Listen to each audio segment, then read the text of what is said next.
Eu nunca quis voltar para aquela casa, mas o testamento do meu pai me obrigou. Ele morreu de forma repentina, e os advogados disseram que, para ter direito à herança, eu deveria passar uma única noite na mansão da família. A mesma mansão onde cresci, onde minha mãe enlouqueceu, e onde ele, meu pai, se transformou no monstro que eu passei anos tentando esquecer. Subi a estrada de terra ao entardecer, o carro balançando nas pedras soltas. Cada metro que me aproximava da casa trazia de volta lembranças que eu gostaria de enterrar. O portão enferrujado rangeu quando empurrei, e o jardim estava tomado pelo mato alto, como se ninguém tivesse cuidado dele desde que eu parti, há 10 anos. Ao entrar, o cheiro de madeira úmida e mofo quase me fez desistir, mas algo me puxava para dentro.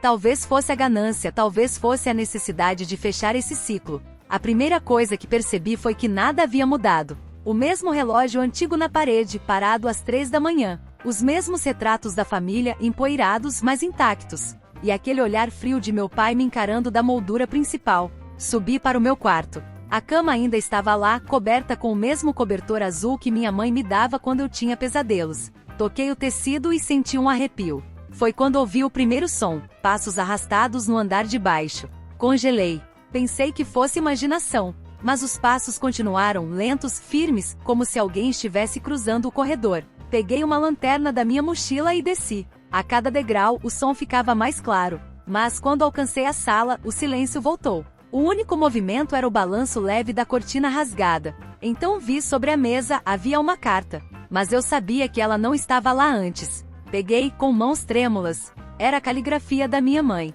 Se você está lendo isto, significa que ele conseguiu. Não confie em ninguém, nem mesmo em mim.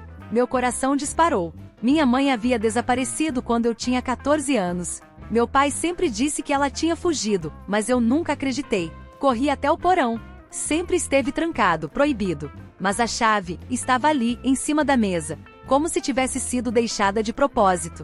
Desci os degraus de pedra. O cheiro metálico me atingiu como um soco. O barulho das correntes ecoava, e uma lâmpada pendurada iluminava fracamente o espaço. Foi então que vi as marcas, arranhões profundos nas paredes como se alguém tivesse tentado escapar. E no canto, uma cadeira com correias de couro. No chão, uma caixa de madeira. Dentro dela, papéis, diários e fotografias.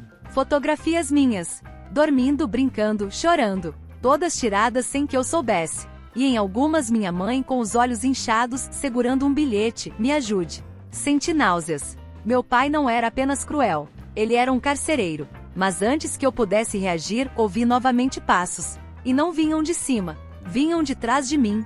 Virei-me. E lá estava ele. Não meu pai, mas meu tio Augusto. O irmão dele, que eu não via há anos. Achei que você nunca ia voltar, disse, com um sorriso torto. Seu pai deixou tudo preparado para você. Tentei correr, mas ele foi mais rápido. Segurou meu braço com força. Não lute. Está no sangue. Vocês duas sempre foram parte do plano. Ele me arrastou até a cadeira com correias. Meu corpo se debatia, mas a força dele era absurda.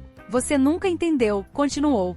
Seu pai precisava de você aqui. A herança não é dinheiro, é legado. Enquanto ele falava, peguei uma das fotografias do chão e cortei a palma da minha mão, deixando o sangue pingar. Foi instintivo, mas aquilo o fez parar. Não, gritou ele, assustado. Você não pode quebrar o pacto. Foi quando entendi. O medo dele não era de mim, era do meu sangue. Algo que ele e meu pai acreditavam controlar, mas que de alguma forma os aprisionava. Aproveitei um momento de distração, acertei uma cotovelada em seu rosto e corri. Mas ao subir as escadas, ouvi o sussurro de uma voz feminina. Não fuja. Termine o que começamos. Olhei para trás. Na sombra, por um instante, vi o contorno da minha mãe. Magra, abatida, mas com olhos determinados. Augusto me alcançou novamente, mas dessa vez eu estava pronta. Peguei a chave que ainda estava no meu bolso e enfiei com toda a força em seu pescoço. O sangue jorrou quente, cobrindo minhas mãos. Ele caiu, sufocando, e murmurou antes de morrer.